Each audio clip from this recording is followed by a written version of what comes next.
أهلا رمضان.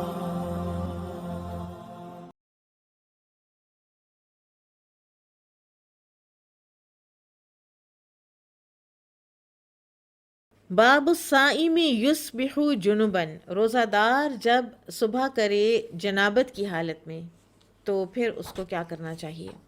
انہ سمع ابا بکر بن عبد الرحمن قال كنت انا وابی حتى دخلنا على عائشة وام سلمة حاء وحدثنا ابو اليماني قال اخبرنا شعيب عن الزهري قال اخبرني ابو بکر بن عبد الرحمن بن الحارث بن هشام ان اباه عبد الرحمن اخبر مروان ان عائشة وام سلمة اخبرتاه ان رسول اللہ صلی اللہ علیہ وسلم کان یدرکہ الفجر۔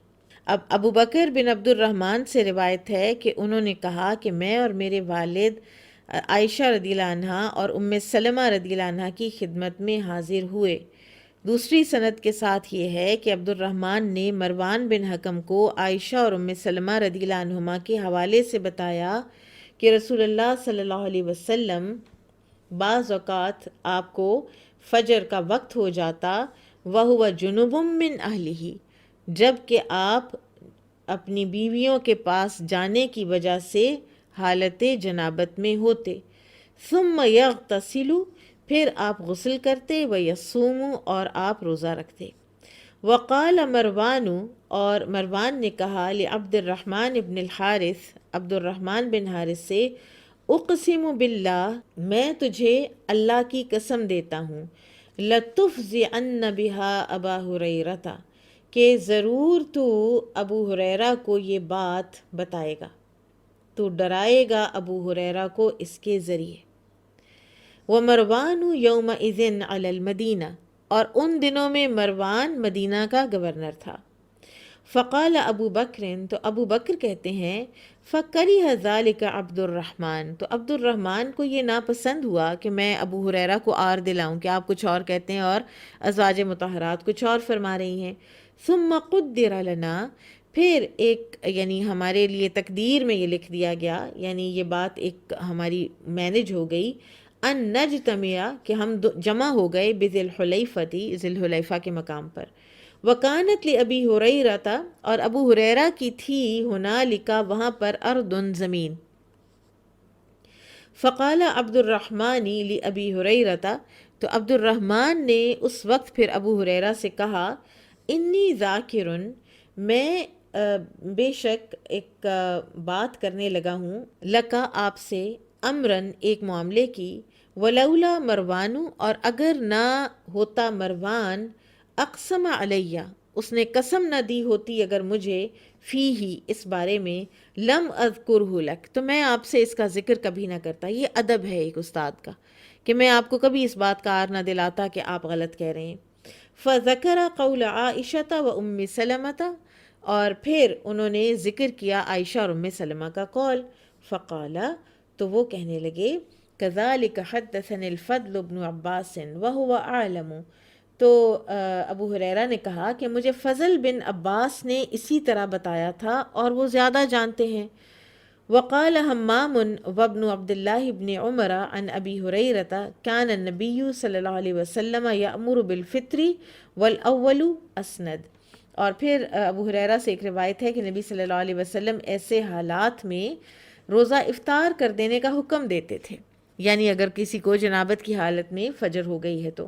لیکن امام بخاری کہتے ہیں کہ اس سلسلے میں پہلی روایت اسند ہے، زیادہ مستند ہے، کہ یعنی پھر وہ غسل کرے گا اور وہ نماز پڑھے گا اور اس کی روزہ بھی درست ہو جائے گا۔ صحیح مسلم میں اس واقعے کی ذرا زیادہ تفصیل ہے۔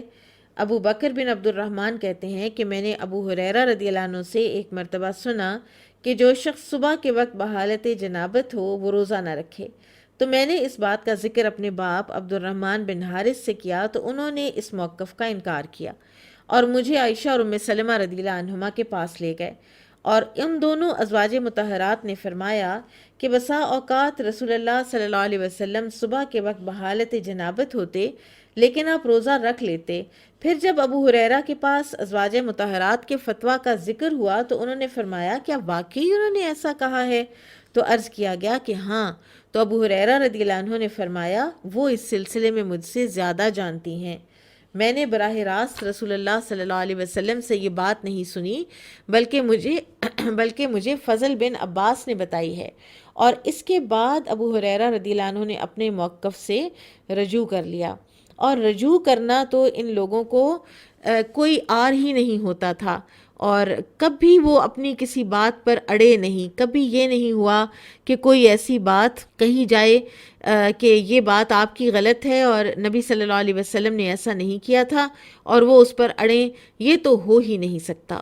جس انسان کو تنقید سننی نہیں آتی، یا جو تنقید کے بدلے میں اور زیادہ ڈیفائنٹ ہو جاتا ہے یا اور زیادہ سخت ہو جاتا ہے، تو اس کے ترقی کے راستے وہیں پہ مفقود ہو جاتے ہیں، وہیں بند ہو جاتے ہیں۔ اب کہا جاتا ہے کہ ابو ہریرہ رضی اللہ عنہ کو اس حکم کا معلوم نہیں تھا۔ یہ شروع میں فتویٰ دیتے تھے کہ جو بحالت جنابت صبح کرے تو وہ اس دن روزہ نہ رکھے، لیکن یہ حکم منسوخ ہو چکا تھا۔ شروع میں کہا جاتا ہے، بعض روایات میں آتا ہے کہ یہ حکم تھا، لیکن ابو ہریرہ رضی اللہ عنہ کو اس کے منسوخ ہونے کا علم ہی نہیں ہوا، اور وہ برابر اسی کا فتویٰ دیتے رہے۔ اور پھر جب انہیں صحیح صورتحال کا علم ہوا تو انہوں نے اپنے فتویٰ سے رجوع کر لیا، اور یہی اہل علم کی شان ہے۔ اب یہ ہے کہ فرض کریں کوئی انسان جنبی ہے، اس کو جاگ آئی ہے سحری کے وقت، اب اس کے پاس اتنا ٹائم ہے کہ یا وہ سحری کھا سکتا ہے یا وہ نہا سکتا ہے، تو پھر وہ پہلے سحری کھا لے۔ سحری کا وقت ختم ہوگا، فجر کی اذان کا وقت شروع ہو جائے گا، روزہ تو انٹر ہو گیا، اور وہ سورج طلوع ہونے سے پہلے یعنی فجر کے قضا ہونے سے پہلے وہ نہا لے، نہا کے وہ نماز پڑھ لے۔ اور اسی طرح حیض اور نفاس والی عورت کا خون اگر رات کے وقت رک جائے اور وقت اس کو بالکل تھوڑا سا ہو کہ یا وہ سحری کھا سکتی ہے یا وہ غسل کر سکتی ہے، تو وہ بھی پھر پہلے سحری کھائے اور اس کے بعد غسل کر لے۔ لیکن اس کا یہ مطلب نہیں ہے کہ آپ سحری کھا کے لمبی تان کے سو جائیں اور پھر سورج نکل پڑے اور آپ 10 بجے اٹھ کے کہیں کہ آج اب میں جو ہے وہ اب میں اپنا نماز پڑھ رہی ہوں، اب میں اپنا غسل کر رہی ہوں۔ ابن حجر رحمہ اللہ نے اس حدیث سے کئی مسائل نکالے ہیں۔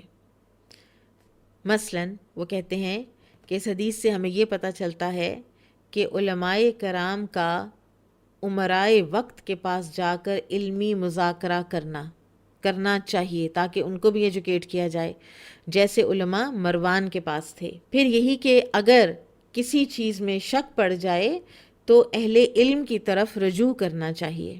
پھر یہ بھی پتہ چلتا ہے کہ جن امور میں عورتوں کو زیادہ اطلاع ہو سکتی ہے، ایسے معاملے میں عورتوں کی روایات کو ترجیح دینی چاہیے۔ پھر یہ بھی پتہ چلتا ہے کہ ہر معاملے میں رسول اللہ صلی اللہ علیہ وسلم کے اقوال اور معمولات کی اقتداء کرنی چاہیے، پیروی کرنی چاہیے۔